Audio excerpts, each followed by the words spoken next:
Hi, everyone. My name is Fabiola. I am a board certified holistic health practitioner, and I am here with two amazing practitioners who are on a mission to help their community be happier and healthier.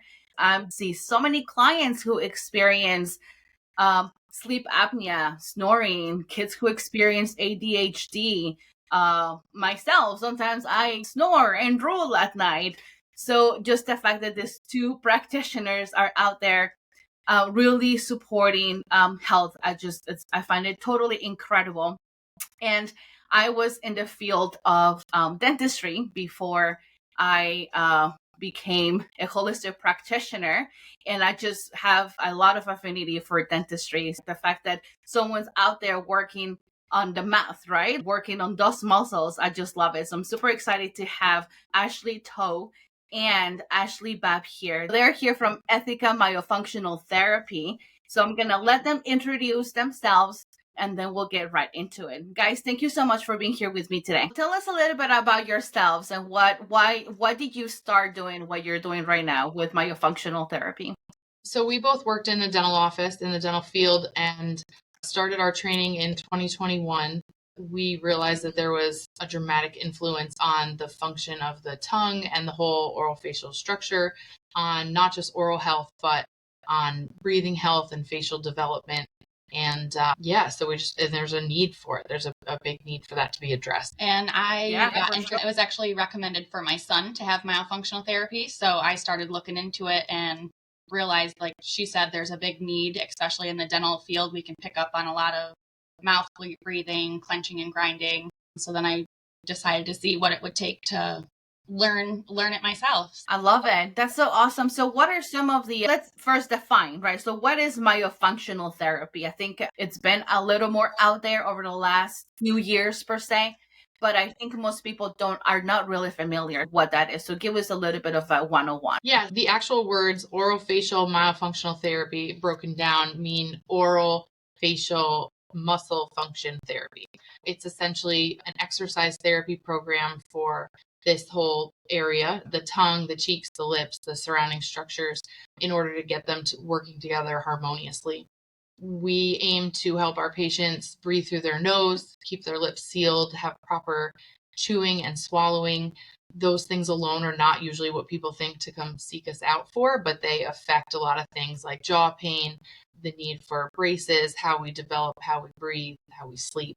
It has a big impact. Yeah, for sure. And what are some of the symptoms that one should be on the lookout to say, hey, this is potentially something I need to look into? Yeah, clenching and grinding, snoring, sleep apnea, mouth breathing. A lot of the time people have mouths open, breathing through the mouths, and you just have to figure out, is that structurally, is that behaviorally? Yeah, so I don't know what you have. Yeah, chronic congestion, headaches, people who need multiple rounds of braces. Oftentimes there's some kind of dysfunction going on that's making relapse happen. Yeah, like habits, thumb sucking, or a lot of the time tongue thrusting. Sometimes we hate to use that term, but yeah, like she said, even open bites. If they're little and they're recommending braces at a young age, we really have to start thinking about the soft tissue. What is the tongue doing? What are the muscles doing? Why are the hard structures in the position that they're in? And a lot of the time that's influenced by the soft structures. True. Yeah, gosh. And you're right. We don't think about all the different muscles that we are using in order to do something, right? And I always remember I was at a Pilates class and my instructor kept saying, move this muscle. And I'm like, I have no idea what that muscle is like. So I can only imagine, right? It's a second thought. It's just nature, right? It's so automatic. We don't even think of it.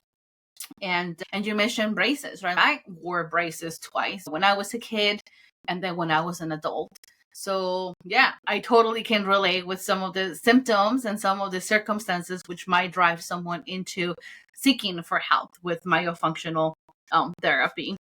Now, let me ask you something. I work with a lot of clients, both adults and kids. And one of the things that especially with kids, there's this, and I don't like labels like ADHD, right? But unfortunately, kids nowadays do get labeled with these different things. Other, because parents are looking into symptoms or behavioral changes at home or even at school, right? That happens a lot at school. Sometimes parents get a note from a teacher or something, hey, you should have this looked into. So how does ADHD play a role? Does it at all in your experience? I would say yes. And a lot of the time now they're saying that a lot of those behavior, ADHD are being overdiagnosed, and it can be more of a sleep issue. If you're not getting into REM sleep, so if you're snoring or you're mouth breathing or you're clenching and you're grinding your teeth, you may be asleep all night, but you're really not getting into that REM sleep where you get the anti-anxiety, your growth hormones, those type of things. So yeah, it can really be related to attention, not getting a good night's sleep. There was a recent test done on a room full of children who had what's called sleep disordered breathing, which is your grinding, clenching, snoring, and sleep apnea type sleep disorders, and other children that were diagnosed with ADHD. And the therapists who normally diagnose those things weren't able to tell the difference between them. The signs and symptoms of that are very similar. And in my opinion, I feel like sleep should probably get looked into before medication, just to at least check that off the list if it's not an issue. But I think a lot of times it is. Yeah, for sure. Gosh, if adults get grumpy if we don't sleep, right? Yeah, then I can only imagine how it impacts kids. And then we're like wondering why kids may be behaving, right? Or acting up or doing things the way that they're doing. So in your opinion, why is it dysfunction happening to begin with? What's driving those symptoms, right? Because everything we've mentioned so far, there's symptoms. The body saying, hey, pay attention to this, look into this part of the body, let's fix this. But what's driving those symptoms to be there to begin with? Yeah, so a lot of times it has to do with tongue position in particular. So in our modern world, we have a lot of things working against us that are causing our jaws to develop much smaller, which is impinging on the space where the tongue lives. And then you've also got the prevalence of tongue ties. And so for those reasons, a lot of times the tongue is not in the right position. Kids are using pacifiers longer or bottles longer. There's less breastfeeding. There's a lot more processed foods, things that are making the tongue not quite as toned, and it lies low in the mouth. And it really should act as a palate expander. It's a very strong muscle. So if it sits up in the roof of the mouth where it's supposed to, everything develops nice and wide around it. And that's not just the teeth. It can also, the opposite side of the palate is your sinus floor. So it's your whole entire airway that's developing based on where this tongue is resting, and everything's growing around it. So you'll see when somebody's mouth breathing, their tongue lies low. And a lot of times you see those people and they've got like a long face and they're congested and they're growing this way instead of this way because the tongue isn't where it's supposed to be. And then you start getting compensations of the other muscles, the lips and the cheeks start acting differently to help you speak and chew and do all of those things, even though your tongue isn't doing what it's supposed to. So we look at, is the tongue sitting low in the floor of the mouth because structurally, like from a tongue tie, or is there something like allergies or congestion or a deviated septum? Like what's causing somebody not being able to breathe through the nose? And at nighttime, we really want to be good nasal breathers. And I know there's a big thing on lip taping, and there's a lot of, it's super complex with your sympathetic and your parasympathetic nervous system. But we also have nitric oxide that's released in our nasal sinuses. So if you're mouth breathing, you're totally bypassing that whole system. And nitric oxide, like I said, it's complex, but it has a lot to do with even your immune system. It's a vasodilator, cardiovascular. Yeah, definitely. And yeah, it's just like a whole cascade of different symptoms, right? Just from that simple function of your tongue not being at the roof of your mouth. What about the vagus nerve? Is there any correlation with having your tongue at the top of your palate and the vagus nerve? Definitely. So when we stimulate the vagus nerve and when you're in a parasympathetic state and the tongue isn't up there impinging on that nerve, then oftentimes we can't relax and you're more anxious and you don't sleep as well. So it affects a lot with how you feel. And they even say like kids with whether you suck on your fingers or you suck on your blankie, it's like that's the way with it comes out on your incisive papilla and runs across your palate. So if your tongue is sitting low and you can't get it up to the roof of your mouth, or it's just a pancake and it doesn't go up to the roof of the mouth, that's where we get thumb sucking, the blankets, or even some kids don't need a pacifier and some kids really need the pacifier. So interesting.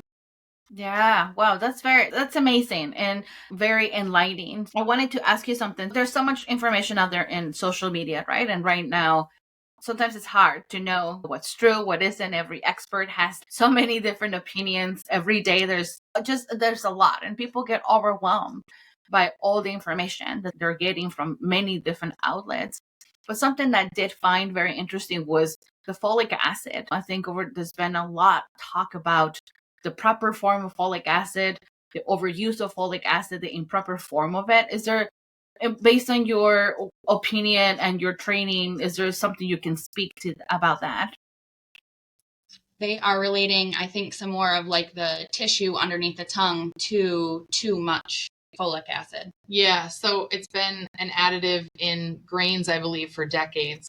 So all the cereals and breads that we eat, we're getting more folic acid to help prevent neural tube defects in babies, I believe is the main reason why they add that in. But I guess folic acid is a cheap derivative of folate is what it says. Yeah. And so when this version of it is, in theory, creates thicker, tighter fascia. So that might mean a whole body effect that we might not even realize, but the place that you can really see fascia is when you lift up the tongue, that little piece of tissue that attaches the tongue to the floor of the mouth. And so the scientists are thinking that the prevalence of tongue ties has a lot to do with that addition of folic acid in our diet. And I'm sure there's probably a genetic component of some sort. Like you hear a lot of parents, like moms that come in or little ones that have had tongue tie releases. And then the mom comes in and says, I've been looking into all of this stuff and tongue tie releases, and I've noticed myself or. Yeah. One should really make an effort then to stay away from some of those synthetics, right? That are not just in the food, but sometimes maybe vitamins and stuff, because sounds like that's definitely impacting the way that our bodies are even developing. Yeah, in theory. Yeah. Cool. Awesome. So I wanted to ask you, I find it that as a practitioner, one of the things that we try to do here is education, right? Because if we empower people with knowledge, then they're most likely to then potentially be compliant with the different things that we go over. And what kind of education do you guys offer your patients when you're working them through your program? Yeah. So one thing that we definitely work with all of our patients on is sleep hygiene and nasal hygiene. Because if you can breathe well, you can sleep well. There's also there is Patrick McEwen. He's an internationally known breathe expert. There's a couple books and great authors that are out there now. The Action Advantage, Breath by James Nestor. So we also get some patients that inquire because these things are out there now and they hear about myofunctional therapy by doing some searches and find us that way. What else would you say? I guess an answer to that question in a more literal sense is that we have to educate the patients how to use the muscles. So that's what therapy is. We give exercises and have to give direction on how to make everything start working together properly. And that takes several steps. Myofunctional therapy is client education. Yeah. And I would say our goals, when you come in, is lip seal day and night. You really want to nasal breathe day and night. And usually if we can get a correct tongue posture, that really carries over to a correct swallowing pattern. So, we're really educating and building. It starts off easy. Every session, we're building on the exercises. And really, it's a lot of feedback from the patient, too. Some patients, you can say, oh, these exercises are really hard, and they can whip them right out. And then there's other ones that seem easy, like a cheek puff, and then patients aren't able to do those. So we have to really go back and think about the muscles and educate them on how to get those ones working and relax some of the other ones. Wow, that's awesome. That's fascinating. Yeah, just from working in the dental field and just also I know my tongue is quite active. It likes to move. I think of it as like a dog's tail. I don't know. That's an exercise we do. There you go, right? Yeah. And I'm like, what's my tongue looking for? And yeah. So anyway, I'm so happy that you guys are doing this because, like I said, clients with kids or even adults, right, with all these different health issues. I don't believe in just one therapy just being able to address it all. I believe in a comprehensive approach.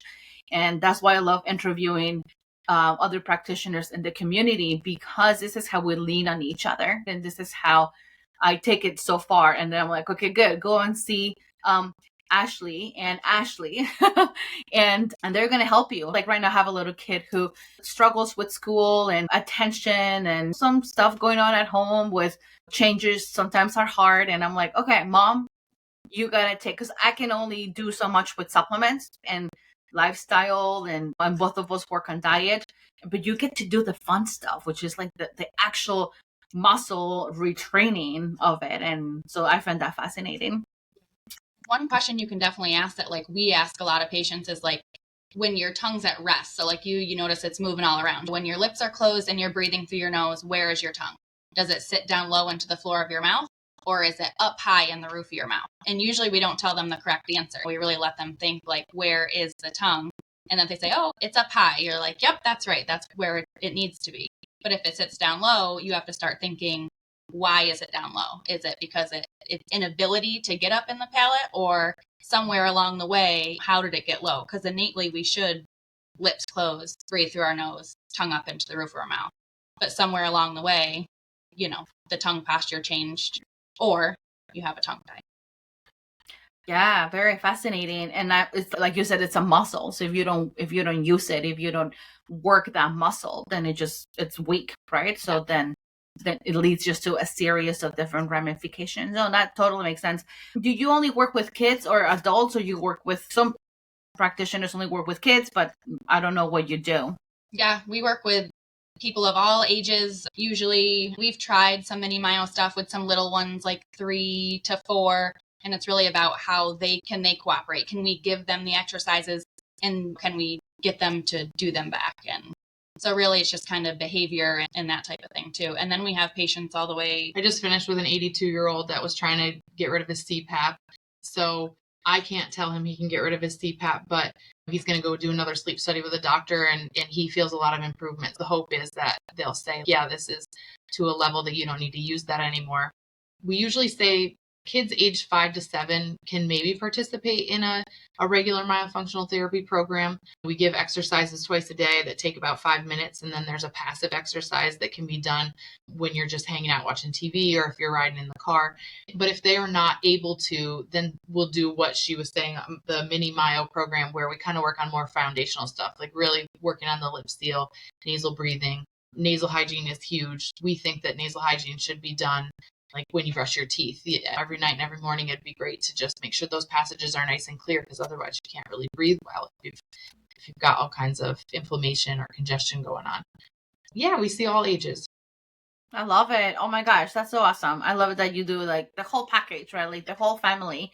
Because truth to be told, if one person is probably experiencing or has some of that, maybe potentially other family members are too, right? Definitely. And I think it's really fun to treat families together, because unless they're like wildly varying in what their needs are, a lot of times a program can be done with all the family members and with maybe some tweaks here and there or different procedures here and there with other professionals.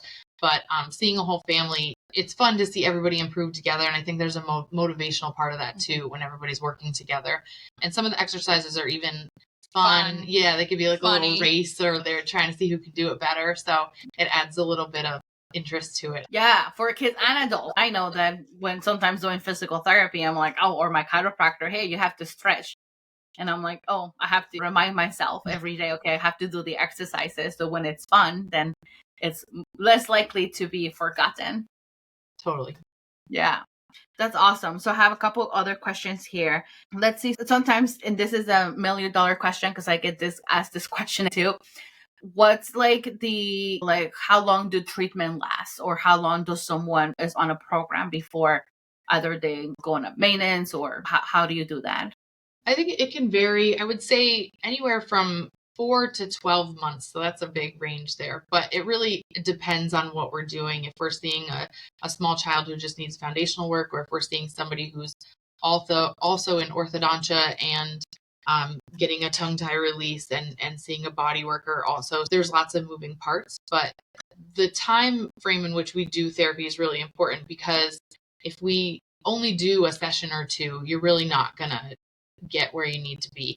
it's not just about toning muscles. It's about retraining your brain how all those muscles are supposed to work together and the nerves. So it really takes time for that neuroplasticity to happen. So it's not short and sweet. It has to be, it's a commitment. It's like getting the overcompensating muscles to lessen their involvement and getting everybody to work together. Especially because you've been doing those things a certain way for years. It's really can be tricky sometimes to retrain, but your body ultimately wants to be working that way. So once we get you there and we get over that hump and everything's doing what it's supposed to do, relapse is very rare because that's ideally where you want to be. And I would say swallowing. Awesome. If you struggle with swallowing, or we get parents that say, oh, my kid was choking when they're eating, more than likely, like, the tongue is sitting low in the floor of the mouth. And especially if their nose is congested, you're trying to eat real fast because you're used to being a mouth breather and now you can't breathe. So I feel like a lot of our patients that it takes the 10 to 12 months are the ones that really struggle with the swallowing part too, whether it's a tongue thrust or things like that. So I feel like even with my patients, a lot of them have been less than 12 months if they don't need to focus on the swallowing. Swallow is really like the last thing that we work on. Yeah. Gotcha. Yeah. I work with kids, and one of the things sometimes we run into is the inability to swallow pills or capsules. Parents do their best. We have to meet people where they're at. And sometimes kids, they're champions. I have a client who, this little girl, supplements, some of them are not very tasty. And there's a reason they're in capsules, right? All these herbs. And she's such a champion. She just opens them up and then puts them in water because she can't swallow, right? So I'm like, okay, I know where she's going to go now to go and get that thing. Yeah, it does. There's a dysfunction that happens when you don't swallow properly, where the tongue essentially juts forward, like she was saying, a tongue thrust to kind of exchange space. So if you've got like food or liquid in the front of your mouth, people learn to compensate by shoving the tongue forward, and then that goes back. And that's not really how we're supposed to swallow. So that's what makes swallowing a pill difficult. There's really a wave-like motion that's supposed to happen with the tongue that's supposed to take it back smoothly, but that doesn't happen easily with pills. Mostly when you're just doing that jut forward, it doesn't work. Not well. Yeah. My husband, I don't know how he does it, but and some other clients do it too. Like they take like a bunch of maybe, I don't know, 5-7 different capsules and just all at once swallow. And I'm like, I could never do that. I'm like one at a time. And I'm like, I have to do that because I can't do more than 2. Yeah. Cool. That's awesome. Now, chewing. You talked about chewing. I don't think we chew our food enough. What do you think? Agreed. Yeah, we should. And we should chew on both sides. I think they say like 20 to 30 chews and really form like the bolus on the tongue before you swallow it down. And that's something else that some other part of the education that goes into myofunctional therapy is like, what is optimal chewing and swallowing? Like, what's the right way to chew your food? And we don't really think about that. And especially if we have dysfunction or we're mouth breathing, like it's really hard to chew that food 20 times and form that bolus on your tongue to swallow it down if you feel like you can't breathe and you're choking and everything's all clogged up back there. The tongue not doing what you want it to do, because the tongue is really like guides food around your mouth. If you're trying to move food from the right side to the left side and the tongue's not there to help you, you either end up chewing less and swallowing larger unprocessed food, or you end up being a messy eater. Sometimes you see kids that kind of have their mouth open and they're trying to get breath and food's kind of all over the place. That happens a lot with it too. Chewing is a big part of what we work on as well. And that's one of the questions that we ask in our exam is, can you take your tongue and get the food out from behind your second molars? Are you someone that normally takes your finger and does a finger swipe, or can your tongue actually reach behind the second molars and clear the food around from behind your second molars? So that's always pretty interesting too.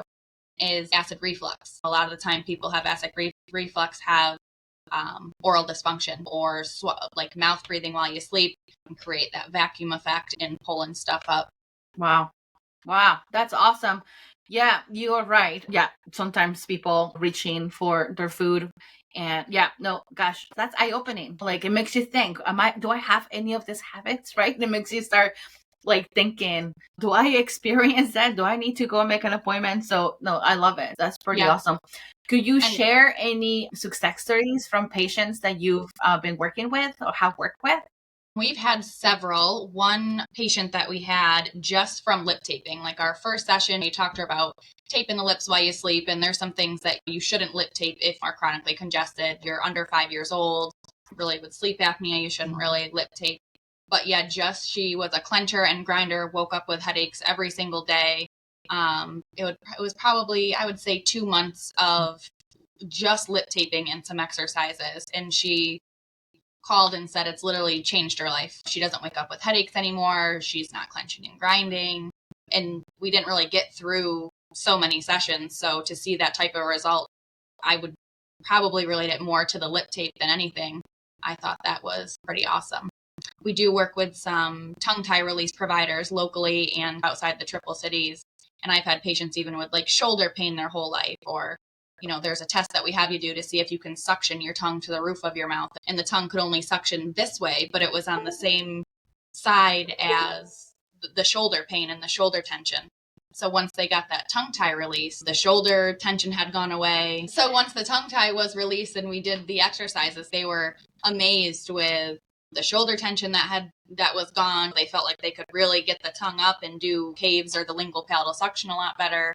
I love seeing a big difference with kids. Sometimes you'll get them in here and their sleep is horrible and they wake up, they have a rough morning all the time and they've got dark circles under their eyes and they're congested and they don't feel good and they're on the verge of a diagnosis of a behavioral or attention issue and struggling in school. And we can see as soon as we look in the mouth, oftentimes there's very clear signs that things are underdeveloped. That could be the tongue, it could be a tie. Sometimes it's really tight teeth or crowded teeth, decay from mouth breathing, lots of things like that. I love seeing those patients, and then we get through therapy and there's a measurable difference. Sometimes just getting everything working the way that it's supposed to, there's a nice width to their palate. They might be able to avoid braces altogether. Their faces even look brighter. They report feeling better and the parents are having less struggles and arguments. It's really amazing.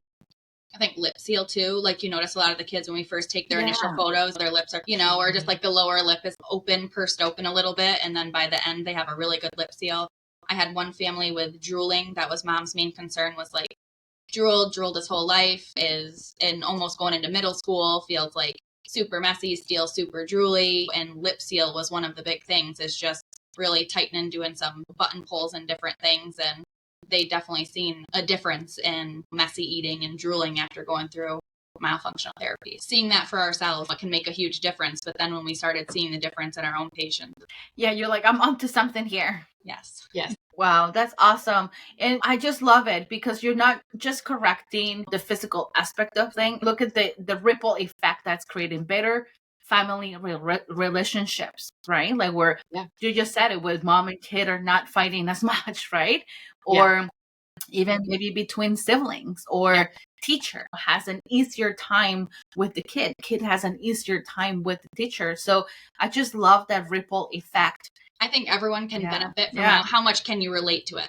Like everyone can benefit from a good lip seal, nasal breathing, correct tongue posture. But if you can really relate and have a lot of the symptoms, those are the people that are, let's do it. And they're very good about doing the exercises and seeing the result. Relationships that you were talking about, a lot of people report at the end that they're able to sleep next to their partner that was once snoring and driving them crazy. So that's nice. I know, right? Yes. Oh gosh, whether you're a snorter or live with one, then this is totally worth it. Yes. Yeah, definitely. I would say if we also work with so many other professionals, that if we can't help you, or we can definitely refer you to somebody that can, depending on what the issue is, whether it's a tongue tie or sleep apnea, or if you can't tolerate a CPAP, there are other options that are out there other than a CPAP. Because a lot of people get this CPAP, they hate it, they don't use it, and now their sleep quality and their health isn't any better, but they're like, forget it. But there's lots of devices and other people that we can definitely refer you to. And we're happy to do that, answer any questions and get you where you need to be. We have to just help direct people on where to go. So sometimes we'll see somebody and they're really not ready to do myofunctional therapy, and we need to address other things first for them to be successful. And so we have a vast network of people that we send people to so that they can get what ails them evaluated. And yeah, so we help people manage that. Because we totally understand, look, you need myofunctional therapy, you need ortho. I can't afford all this, and where do I start? But I think definitely identifying soft tissue dysfunction and where that lies initially. Like some people, you don't really want to put braces on teeth. If once you get those braces off, if you're not going to be married to those retainers, all that money and hard work and was wasted if all that soft tissue is just going to crowd those teeth back up, and the teeth over time are going to start to collapse inward because your tongue's not up there being the scaffolding for the palate. And yeah. And braces are expensive, just like you said. And the stress that puts on the teeth, not just in the muscle and the bone and everything. Doctors, they're amazing how precise movement of teeth by it's so precise, and the time that it takes, right? Braces orthodontics have traditionally been started on kids around age 12 when all the adult teeth are present. And the unfortunate thing about that is that oftentimes our bones are pretty much grown in terms of this whole space. And we really like early intervention or at least evaluation, because there's a reason why most people have to get their third molars taken out, their wisdom teeth have to come out, or why some people have had to have other teeth pulled out just to make room to do the braces. And that's because they were retracting everything back to get everything lined up. But why are we developing smaller and we can't accommodate those teeth? So if addressed when children are younger, whether that's a palate expander or myofunctional therapy to get the tongue up, or a kid who just can't breathe through their nose and needs to go see an ENT, those kind of things can make a big impact on whether you need to do braces or how successful the braces are. Yeah. Yeah. And like you said, the long lasting effect of it for people who have to do it several times. Mm-hmm. Why? There's a reason. That's not normal. And things that we think are normal, or the things that we think are cute, my baby's snoring and look how cute. No, that's not really normal, right? Yeah. We like the orthodontists that are more focused on airway, not so much straight teeth. It's not about the straight teeth. It's about airway and breathing over straight teeth for sure. Tongue space. Why is there not enough room for those teeth to come in straight in the first place? That should be the first question. Want to widen everybody out, not shrink everybody down. Right. Yes. Yeah.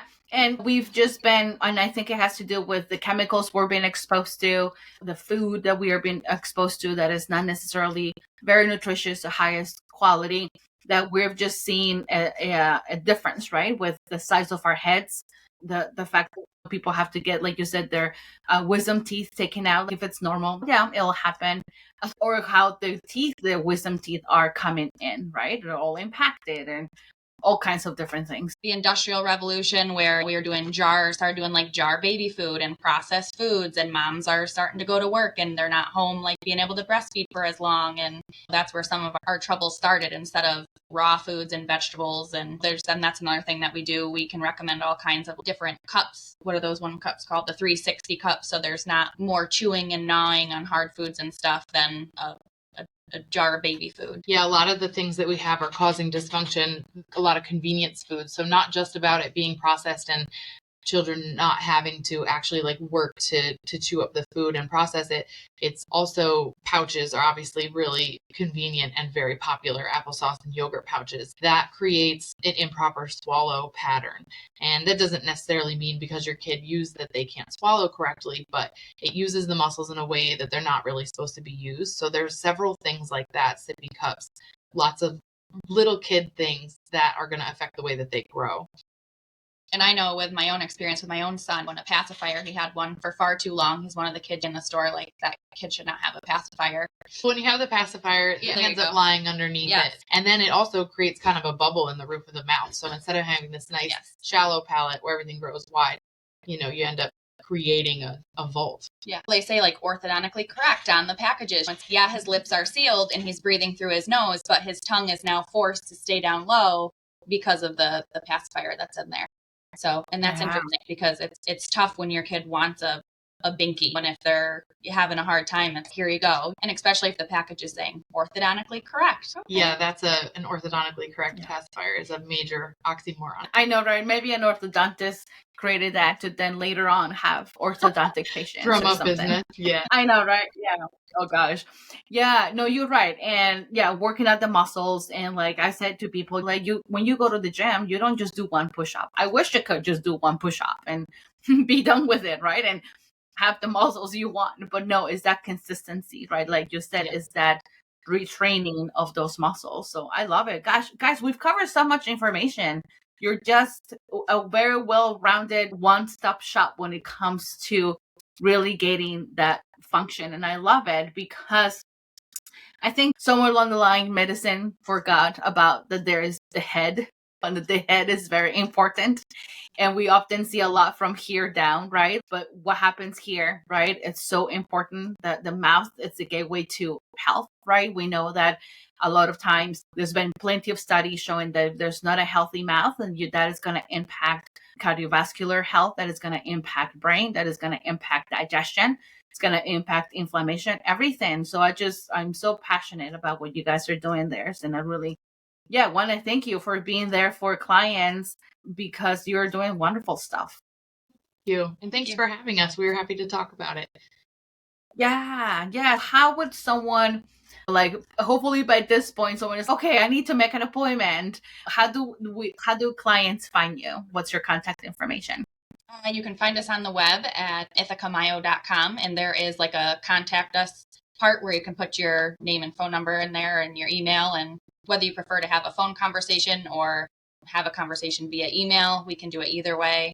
Our business phone number is on there, so feel free to give us a call and leave a message.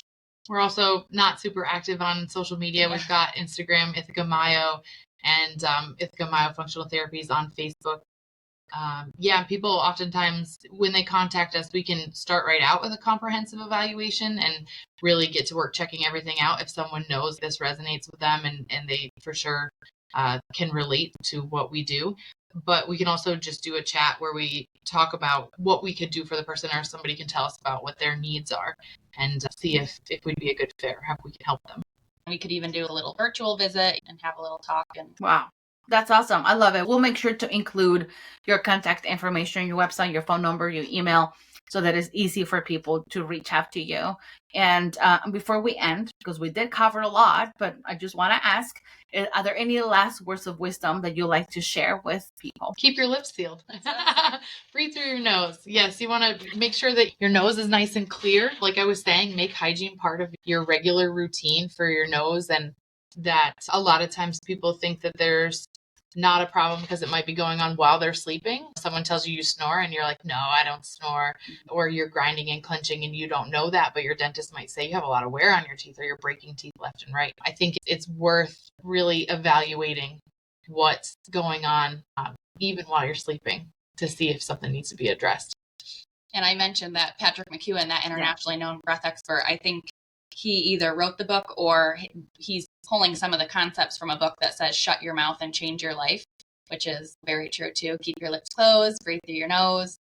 I love it. Thank you so much for spending part of your afternoon with us and educating us on all the amazing stuff that you're doing.